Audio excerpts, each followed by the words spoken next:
Gracias, señora presidenta.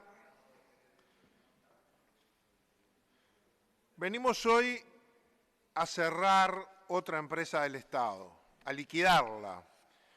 Una sociedad anónima 100% propiedad del Estado, que nunca funcionó, nunca gasificó ni un metro cúbico, que nos costó inicialmente 213 millones de dólares de pérdidas. Pero empecemos por decir, la regasificadora fue un error grande, importante, porque ni siquiera se supo ver las consecuencias que tenía un cambio estructural fundamental que el propio Frente Amplio había llevado a la práctica, que era el cambio de la matriz energética. Con el cambio de la matriz energética que, entre otras cosas, transformó al Uruguay en exportador de energía argentina, lo transformó en cliente de nuestra energía eléctrica, hicimos una regasificadora para venderle gas a la Argentina, que no tenía ningún sentido. O sea, ni siquiera supimos parar a tiempo un proyecto que en la práctica no tenía realidad, no tenía futuro, porque ya estaba transformada, vuelvo a repetir, estructuralmente, esto es profundamente la matriz energética del país a favor de la energía eléctrica y no del gas natural. Señora presidenta, esto que acabo de decir, no lo digo yo. Desde que dije, para empezar, hasta ahora, he leído la transcripción de lo que dijo el ex senador ahora y ministro de Economía en su momento, Danilo Astori, hace 2 años en Buscadores Canal 5. Fue él quien dice que fue un error, un gran error, porque no se asumió que el propio Frente Amplio con una mano hacía esto y con la otra transformaba la matriz energética del Uruguay. No era necesario. Esa autocrítica es muy importante. Yo espero que sea lo que hoy tenga mayorías en esta sala, esa visión autocrítica de este, al menos, error que nos costó carísimo, que cometieron los gobiernos anteriores. Venimos a liquidar una empresa que el Estado privatizó, pero privatizó en sus sueldos, en los procedimientos para contratar sin transparencia, sin Tribunal de Cuentas, sin TOCAF, en las relaciones laborales bajo el derecho privado. Estaba pensada para que los funcionarios públicos pudieran cobrar un segundo sueldo del Estado siendo empleados del Estado por un lado y de Gas Sayago por el otro. O sea, en las formas era una empresa privada, pero como se verá, se mantuvo en el Estado para las pérdidas y las consecuencias negativas. Estas se estatizaron todas, por eso estamos acá. Como ya nos pasó con Pluna, la primera línea aérea, la línea aérea que primero se privatizó y luego cerró, con aquello de que el mismo Astori decía lo que empieza bien, termina bien, pero este año volveremos a pagar 11 millones de dólares por salirle de garantía a Leadgate en su compra de los Bombardier, garantía con el Scotiabank de Canadá. Pero volvamos al gas. Venimos a cerrar, a clausurar una empresa, una sociedad anónima propiedad 100% del Estado. Lo vamos a hacer para no seguir perdiendo, o para perder más ordenadamente y lo menos posible. Para ser precisos, estamos cerrando una sociedad anónima 80% de UTE y 20% de ANCAP, que pagan con la actual situación 125.000 dólares mensuales todavía. 100.000 los paga UTE, 25.000 los paga ANCAP. Y cada ente seguirá pagando, pero cada uno lo suyo. Esto sin contar las contingencias de los gastos pendientes, como los casi 6 millones de dólares que cotizan la extracción de los pilotes que cada mañana oteaba Zabalza desde su casa. Esos que son los vestigios de una escollera que después veremos cuánto costó y a la que le quedan esos pilotes que podrían ser perfectamente quedar allí como un monumento al gasto inútil, mal hecho. Tampoco cotizan acá los juicios pendientes, que suman algo más de 30 millones de dólares. Si por los frutos los conoceréis, o siendo menos bíblico, por los resultados se evalúan los proyectos, la regasificadora resultó un rotundo fracaso.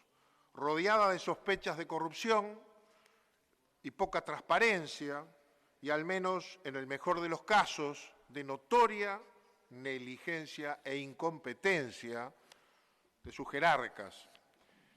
Quiero repetir aquí lo que dije en comisión cuando vino el ministro Paganini. Por suerte fue un fracaso. Si se hubiera construido y terminado de construir la obra civil, el muelle, el gasoducto y toda la obra, y la planta regasificadora estuviera vigente el contrato con los franceses, con GNLS, estaríamos pagando unos 200 millones de dólares por año sin tener dónde colocar el gas regasificado, y seguramente estaríamos pagando un fijo sin regasificar por no tener dónde usarlo. En el programa original, la demanda uruguaya correspondía al 7% de lo que se iba a producir. Argentina era el gran cliente. Se retiró en el 2012. Hoy tendríamos gas de sobra con una matriz energética que cambió. El día que se desvinculó a Argentina como socio principal y destinatario de la mayoría del producto, cayó el proyecto. Se desmoronó el plan de negocios original y por lo tanto se hizo evidente y constatable la inviabilidad del mismo. Pero se siguió adelante. Por alguna razón, negligencia, impericia, testarudez, compromisos contraídos sin posible retroceso, u otras cosas. Nótese que no hablo aquí de corrupción, no la pongo en el listado. Pero vaya a saber por qué causa se resolvió continuar contra lo evidente. Lo marcaba Astori hace un par de años en una de sus últimas apariciones públicas. Esto era más grave aún si se ponía en el contexto de la inversión en la diversificación de la matriz energética del país. Es decir, había dos razones para no seguir adelante. No había dónde colocar ese gas porque Argentina no estaba y Uruguay no lo necesitaba como tal. Y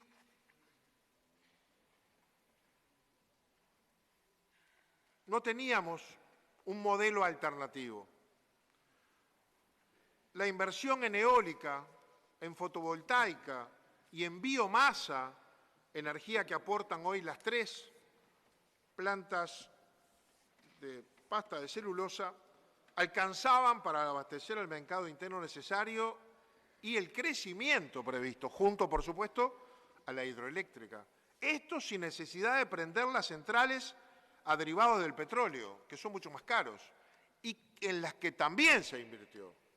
Porque primero el país invirtió en las turbinas de avión que están allí, en el Delta, como respuesta rápida para el soporte eficiente en las necesidades que se pudieran generar, pero también construyó otra enorme planta a combustible, que nos salió unos 500 millones de dólares, recordarán el larguísimo proceso con Hyundai. En resumen, la regasificadora fue un proyecto desde origen muy discutible, horriblemente gestionado, con un fin estratégico equivocado, que generó daños al Estado por las decisiones de sus autoridades y que aún según el fallo fiscal que resolvió archivar, tuvo apartamientos de la normativa. Pero dice el fiscal que como carece de la intención de dañar al Estado, todo eso que yo acabo de decir muy someramente, pero que se detalla y lo detalla largamente el informe de la JUTEP, como no se puede demostrar que se hizo con el requisito que tiene el Código para imputar o calificar el delito de abuso innominado de funciones, que es el de la intención de dañar aunque no se dañe, entonces recomendó al juez el archivo. Veremos esa causa, si sigue cerrada o se abre, porque quedó pendiente, y el fiscal lo establece, informes que deberían todavía llegar de Brasil. Llegaron unos, pero ni son los que se pidieron ni responden lo necesario. Es decir, que el fallo archiva no por la conducta de sus autores, sino porque faltó la intención. Pero está claro que por omisión, por negligencia, por falta de competencia, vaya a saber por qué, de esas autoridades con una cantidad y un larguísimo rosario de irregularidades, trajeron estas consecuencias, que voy a repetir, por suerte no tenemos regasificadora, porque si la tuviéramos estaríamos pagando un fijo de 200 millones de dólares por año sin saber qué hacer con lo que allí se generaba. Para dar algunos números, se perdieron 123 millones de dólares, es decir, 223 millones fueron las pérdidas que la auditoría, la consultoría contratada pudo identificar. Se lograron compensar 100 millones de dólares por la multa que debió pagar GNLS por su retiro del proyecto, que en el 2012 prefirió pagar la multa y huir a seguir adelante con ese proyecto. El consorcio entre GDF Suez, es decir, la empresa de capitales franceses, y Marubeni Sociedad Anónima, tuvieron que pagar ese monto y disminuyeron las pérdidas. El proceso de liquidación que estamos culminando con esta ley empezó en el 2019 y hasta el 2022, hasta el año pasado, se llevaban gastado 9.551.883 dólares. Es decir, liquidar la empresa costó casi 10 millones de dólares y sigue costando 125.000 dólares mensuales, o sea, 1,5 millones de dólares más por año.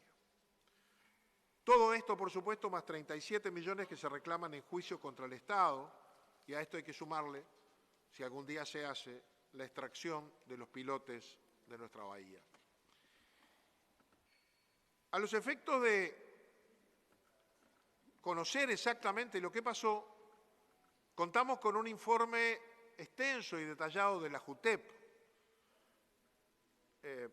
que incorporó UTE por resolución del 3 de noviembre del 2021, y que establece en esa resolución, entre resultandos y considerando una cantidad de elementos que yo rápidamente y salteándome muchos voy a destacar. A través de un procedimiento competitivo, UTE adjudicó a la consultora Price la realización de una auditoría de gestión de la empresa Gas Sayago Sociedad Anónima. Esa consultoría concluyó que se constató una pérdida de 213 millones de dólares en la gestión del citado proyecto, que fue financiado por UTE y ANCAP en 113 millones de dólares, cifra que se verá incrementada, dice, por 8 millones de dólares por los retiros de los pilotes y de 3 millones de dólares por año en gastos de funcionamiento hasta la liquidación definitiva de la empresa. Pero además, dice, deberá afrontar el pago de los procesos judiciales y arbitrales en lo que ha sido demandada por la suma de 37.521.559 dólares. Dice por ahí, y aquí nace el problema, que en el mes de marzo de 2007 ANCAP resolvió crear un equipo de trabajo con el cometido de estudiar la factibilidad de la instalación de una planta regasificadora conjuntamente con UTE, acto que procedió al acuerdo binacional para la implementación y operación del proyecto de fecha 28 de noviembre del 2007. Fíjense que en esta parte el liderazgo lo tiene ANCAP. Obviamente, estamos hablando de gas. Pero la sociedad terminó constituida 80% en manos de UTE accionista mayoritario, y 20% en manos de ANCAP. ¿Por qué fue esto? Y porque ANCAP estaba en tal condiciones económicas que no podía asumir la obligación de tener el 50% de Gas Sayago. Pero aquí en el 2007, ubiquemos este tiempo, 2007, el doctor Tabaré Vázquez era el presidente de la República, el ministro de Economía era el contador Astori. Ahí empieza, se hace el convenio. En el 2011, pongámoslo también en contexto, Mujica era presidente de la República, Astori era vicepresidente de la República, Kramerman era el ministro de Industria, Sendik el presidente de ANCAP, Casaravilla el de UTE. En el 2011 se crea un consorcio entre NARSA Uruguay, sucursal de NARSA Argentina, y Gas Sayago.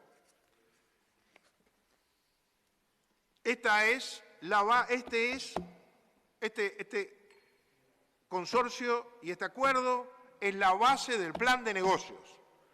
En este acuerdo marco para el desarrollo del proyecto de regasificación de gas natural licuado, Argentina se compromete a adquirir 5 millones de metros cúbicos estándar por día. Y esto es lo que comenzaba a ser viable el proyecto. 5 millones de metros cúbicos estándar por día de la producción de la planta regasificadora una vez que comenzara a operar. El consorcio, debe decirse también, no cumplió con las formalidades requeridas por las normas vigentes, ya que no fue inscrito en el Registro Nacional de Comercio ni se realizaron las publicaciones que establece la ley. La constitución de ese referido consorcio se previó por una duración de 15 años. Antes, en el 2010, UTE y ANCAP habían fundado Gas Sayago como una sociedad comercial con participación igualitaria de cada ente, cuyo cometido sería introducir gas natural en la matriz energética del país, para lo que debía desarrollar los estudios previos a la construcción e instalación de una terminal de regasificación de gas natural licuado en Uruguay. El Tribunal de Cuentas observó el aporte de capital comprometido por UTE por no contar con el crédito disponible, es decir, por violar el artículo 15 del TOCAF, gasto que, por supuesto, fue reiterado por UTE. La auditoría señala que surge de la documentación analizada el retiro de la participación de la República Argentina en el proyecto en calidad de socio estratégico, hito que puede ubicarse en el año 2012, un año después que se había firmado aquel acuerdo marco, donde Argentina se comprometía a comprar, a consumir 5 millones de metros cúbicos por día. Hito que puede ubicarse en el año 2012 en función del informe de UTE fechado en mayo de ese año, por el cual se recomendó la participación de Argentina fuera como cliente de excedentes y no ya como socio, según lo expresa el informe de la consultora. Sin perjuicio, el consultor externo sostiene que no hay documentos que evidenciaran la intención de participar de Argentina ni como socio ni como cliente de excedentes con posterioridad al año 2011. ¿Por qué? Porque estábamos en el gobierno de Cristina Kirchner, que ya había resuelto y concreta rápidamente explotar 2 plantas de gas natural en su país. 2 de ellas, el de Vaca Muerta y el de Bahía Blanca. Y no necesitaba de la regasificadora. Es decir, se fueron como socios y eran inviables, imposibles como clientes. Tenían un recurso natural y propio y más barato. Al inicio de esta etapa, en el año 2013, Gas Sayago firma un contrato bajo la modalidad BOT, B larga OOT, es su sigla en inglés, que quiere decir construir, propiedad, operar y transferir activos, y lo hace con el consorcio integrado por Gas de Suez y Marubeni, Sociedad Anónima, para la prestación de servicios de recepción, almacenamiento y regasificación de gas natural. El 18 de octubre del 2013, el directorio de Gas y Agua aprobó, fíjense por qué se habla de corrupción, ¿no? Aprobó el llamado público de precalificación de empresas, cumpliendo la totalidad de los requisitos exigidos para la calificación, únicamente 4 de ellas. Sin perjuicio, el referido directorio habilitó la participación de otras empresas a los efectos de ampliar el número de ofertas, a pesar de que éstas no reunían los antecedentes técnicos, la solvencia financiera y las formalidades legales mínimas exigidas para la calificación, entre las que se encontraba OAS. Adivinen quién ganó. OAS. OAS no calificó entre las empresas que, según el pliego, tenían que cumplir con requisitos técnicos de solvencia financiera, y no calificó, quedó afuera. ¿Pero qué se hizo, Gas y Agua? Estas personas, directores de una empresa privada, que se manejan con los criterios de la empresa privada, que habitualmente si pierden ellos, pero acá las pérdidas eran públicas. ¿Qué hizo? Habilitó a otras 5, entre las que estaba, y gana OAS, la que no había calificado. Finalmente, entonces, se adjudicó la construcción del gasoducto bajo la modalidad llave en mano a OAS Sociedad Anónima, sujeto a la condición de contratar a una empresa especializada para el cuidado de la ingeniería del tramo subfluvial, ya que ésta no contaba con la experiencia necesaria para realizar este tipo de obras. Ya lo veremos más adelante. 64 millones de dólares costó el caño, que está enterrado, pero que además no va de la nada a la nada, no conduce a ningún lado, porque el tramo subfluvial no se hizo.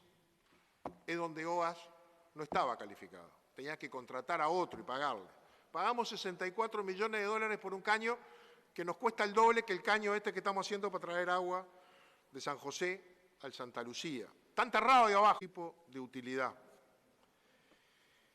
Dice el informe de la JUTEP que de los hallazgos del consultor externo hay estimaciones previstas en materia de inversiones realizadas por UTE en el año 2012, así como montos efectivamente detallados. Veamos algunos.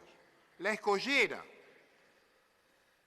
de la que tenemos los pilotes esos que asoman ahí, cerca de Santa Catalina, se previó la suma de 280 millones de dólares, pero se contrató a GNLS por un monto de 602 millones de dólares en 15 años. El dragado se previó la suma de 85 millones y el costo hasta el año 2017 efectivamente abonado ascendió a 51 millones de dólares, porque es una obra sin finalizar. Veremos después, si tenemos tiempo, que lo que se hizo en materia de regado fue remover el fondo blando de esa zona. Pero como no se hicieron estudios de prefactibilidad cuando empezaron a hacer el dragado, descubrieron placas rocosas de origen sísmico, cuya remoción implica altísimos costos, sino la inviabilidad de concretar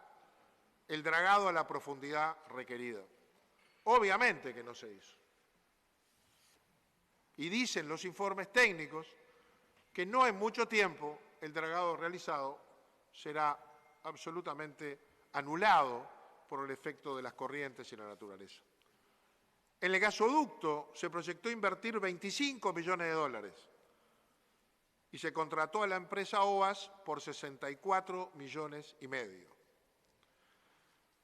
Es decir, uno de los señalamientos más importantes que se recogen en todos los informes son los sobrecostos en relación a lo previsto, que coincide con la carencia de estudios originales de prefactibilidad y factibilidad técnica, financiera, económica, de mercado y comercio. Hay otros gastos que se detectan. Por viajes y traslados al exterior, Europa, Asia, Sudamérica, totalizaron 289.836.000 dólares que abonó Gas y Agua sin las correspondientes rendiciones de cuenta, según lo que informa la consultora. Se constatan gastos en cursos de capacitación contratados por la empresa a favor del personal de Gas Sayago, tales como maestrías y posgrados. A ver, estamos en un proceso de una empresa privada que está haciendo una obra y 4 personas fueron a hacer maestrías y posgrados y en ellos se gastaron $68.447. Es decir, en cursos, maestrías y posgrados se gastaron $246.690, de las cuales solamente 4 personas en sus maestrías, 68.447. Quisiera saber dónde están estas personas. Acá el Estado invirtió este dinero. Seguramente están en la actividad privada haciendo uso de sus doctorados, que lo deben tener impresos en sus tarjetas y currículum. Pero además hubo cursos de inglés por $22.000 y pico, curso de habilidades blandas, concepto muy moderno, de $21.542. Después te explico. Gastos de alimentación por un total de $211.657 correspondientes a la contratación de servicios de lunch y catering. $25.000 en concepto de almuerzos, cenas, compras de canastas navideñas, frutos secos, comidas de fin de año. Si uno podría,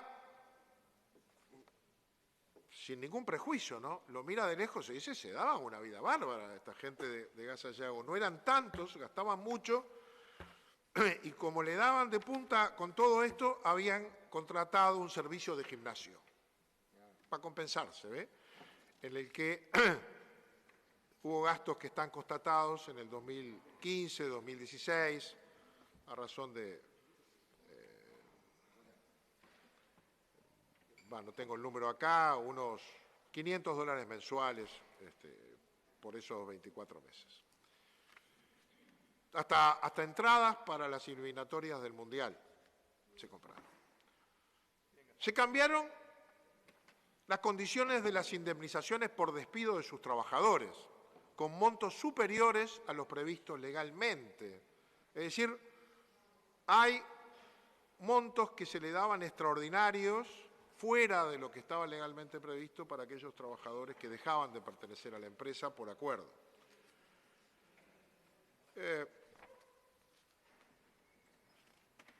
En el 2014, Gas Sayago firma un préstamo con la CAF por hasta $82.600.000 para el financiamiento del proyecto de dragado, gasoducto de Punta de Sayago, en el cual UTI y ANCAP se constituyeron, fíjese, en fiadores solidarios, ilimitados, lisos y llanos, pagaderos de todas las obligaciones asumidas por Gas Sayago. O sea, es la privatización del negocio y la estatización de las pérdidas. Porque, ¿qué más puede querer un privado de asumir, de tener un contrato con el Estado en el que hace todo y va a las ganancias y sale bien, pero el Estado le sale de garantía absoluta por si le sale mal y entonces las pérdidas las paga el Estado? Es decir, no asume riesgos, va solo por las buenas y los riesgos los asume todo el Estado. Un Estado que además cuando contrata con los privados no hace estudios previos y mete de contrabando una empresa que no calificó técnica y en su solvencia financiera y le adjudica la obra, pero le sale de garantía.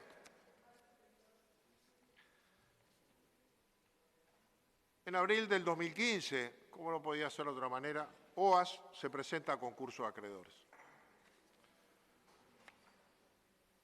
El del 2014, un año antes, Gas Sayago constató notarialmente el incumplimiento de OAS en el cronograma de obras, o sea, venía incumpliendo. En el 2015, Gas Sayago firmó un acuerdo de terminación con GNLS Sociedad Anónima, el consorcio.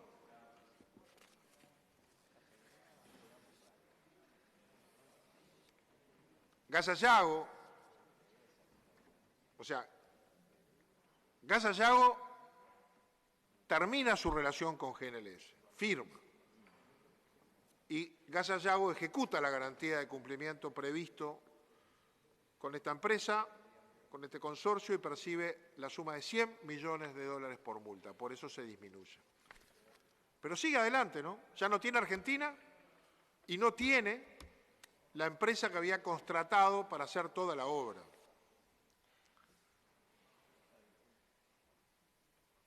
Ahí pasan muchas cosas. Gas Sayago firma un contrato para el alquiler y la operación de una unidad flotante de almacenamiento y regasificación de gas natural licuado. Por suerte, en marzo del 2017 el contrato queda sin efecto, sin responsabilidad para las partes. Este era aquel gran barco que veíamos en las gráficas que se nos presentaban, que era de hecho la planta, que iba a amarrar en el muelle que se tenía que construir, pero que no se pudo construir, que iba a navegar por un canal que se tenía que dragar, que no se pudo dragar, y que iba a conectar con un caño, que era el gasoducto, cuya parte subfluvial no se pudo hacer. Por suerte, no contratamos eso, que hubiera sido otra obligación, o se anuló ese contrato. En febrero del 2019, al final del gobierno pasado, UTE y ANCAP inician un proceso de licitación pública para la venta del 100% del paquete accionario de Gas Sayago, el que, por supuesto, quedó sin efecto en diciembre del mismo año. No se lo vendían a nadie. Y voy a leer acá una parte, el primer considerando, o el segundo considerando del informe de la JUTEP. Dice que en la etapa 1 los estudios para llevar adelante un proyecto de tanta importancia y tamaña envergadura como es introducir gas natural en la matriz energética del país, así como proveer de gas natural a través de la regasificación de gas natural licuado, suministro abundante y a precios competitivos, requiere de parte de los responsables de tomar las decisiones, dadas las cuantiosas inversiones en obras y mantenimiento, que adecúen su obra a las mejores prácticas internacionales, las que recomiendan la realización de estudios previos de prefactibilidad, en los cuales se analice la potencial demanda, análisis de disponibilidad y costo de la materia prima, se determinen las inversiones necesarias y se estudie el marco legal y contractual, estimación de ingresos y costos durante la vida del proyecto. Culminados estos estudios, debería ingresarse en la fase de factibilidad, en la cual se avance en definiciones, se ajusten las variables críticas del plan de negocios, formas de llevar adelante el proyecto, estudios de valor por dinero, fuentes de financiamiento, garantías y estudios técnicos, legales, ambientales, matriz de riesgos, etc.